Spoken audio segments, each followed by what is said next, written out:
విశాఖ నగరంలో కోట్లాది రూపాయల విలువైన భూమిని ఆంధ్రజ్యోతికి కేటాయించడంపై పెద్ద ఎత్తున విమర్శలు వెల్లువెత్తున్నాయి. చంద్రబాబు తన అనుకూల మీడియా ఆంధ్రజ్యోతికి నిబంధనలకు విరుద్ధంగా విలువైన భూమి కట్టబెట్టేశారు. బహిరంగ వేలం లేకుండా, మార్కెట్ విలువ లెక్క చేయకుండా ఎల్లో మీడియాకు అత్యంత ఖరీదైన భూమిని సంతర్పణ చేసేశారు.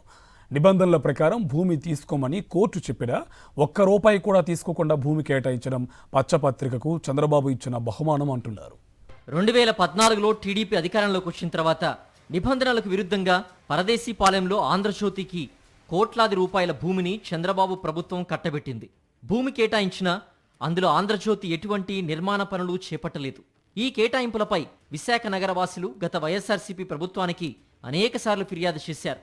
ప్రజల ఫిర్యాదుతో ఆంధ్రజ్యోతికి కేటాయించిన భూమిని గత ప్రభుత్వం రద్దు చేసింది. పరదేశీపాలెంలో హైవే పక్కన ఉన్న 1/2 ఎకరా భూమిని పేదల అవసరాల కోసం ఉపయోగించాలని గత ప్రభుత్వం నిర్ణయం తీసుకుంది.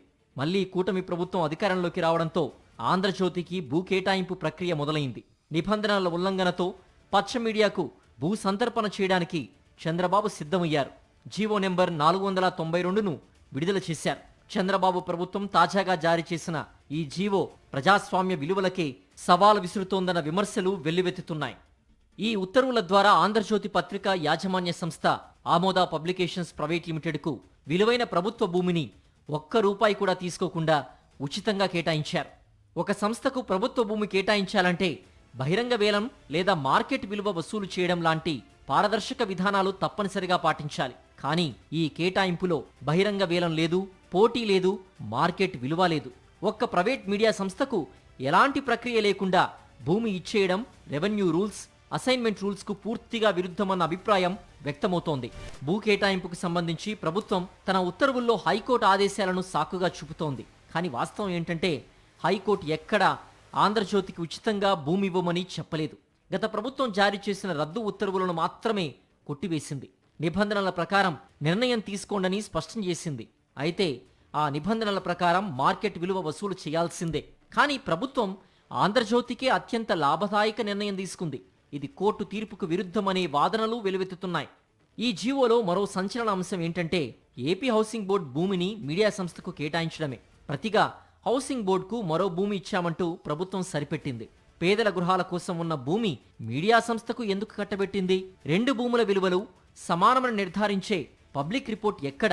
కేబినెట్ నోట్, మార్కెట్ వాల్యుయేషన్ ఎందుకు బయట పెట్టలేదు? ఇది పబ్లిక్ ఆస్తుల దుర్వినియోగం కాదా? ఎంపిక చేసిన భూమి అనుకూల మీడియాకే ఇవ్వాలా అనే వాదనలు వినిపిస్తున్నాయి. ప్రభుత్వాన్ని ప్రశ్నించే మీడియాపై కేసులతో దాడులు చేస్తున్నారు. తప్పుడు కేసులు పెట్టి వేధిస్తున్నారు. ఎడిటర్ ఇళ్లపైకి వెళ్లి భయభ్రాంతులకు గురి చేస్తున్నారు. ప్రభుత్వాన్ని సమర్థించే మీడియాకు ప్రకటనలు, ప్రత్యేక భూ సంతర్పణలు చేస్తున్నారు. ఇది ప్రజాస్వామ్యానికి అత్యంత ప్రమాదకర సంకేతమనే చర్చ జరుగుతోంది. పరదేశీపాలెంలో ఆంధ్రజ్యోతికి 50 కోట్లు విలువైన భూ కేటాయింపంటే కోట్ల రూపాయల ప్రజాధనం గాల్లో కలిసినట్టేనని రాజకీయ వర్గాల్లో టాక్ వినిపిస్తోంది. విశాఖ పరిసరాల్లోని పారదేశీపాలెం ప్రాంతం అత్యంత విలువైన ప్రాంతం. భూముల ధరలు కోట్లలో ఉన్నాయి. వేలం వేసుంటే ప్రభుత్వ ఖజానాకు భారీ ఆదాయం వచ్చేది. కానీ ఒక ప్రైవేట్ మీడియా సంస్థకు ఉచితంగా ఇచ్చేశారు. ఇది కేవలం భూమి వ్యవహారం కాదు, ప్రజాధనం దుర్వినియోగం అనే చర్చ విశాఖవాసుల్లో జరుగుతోంది.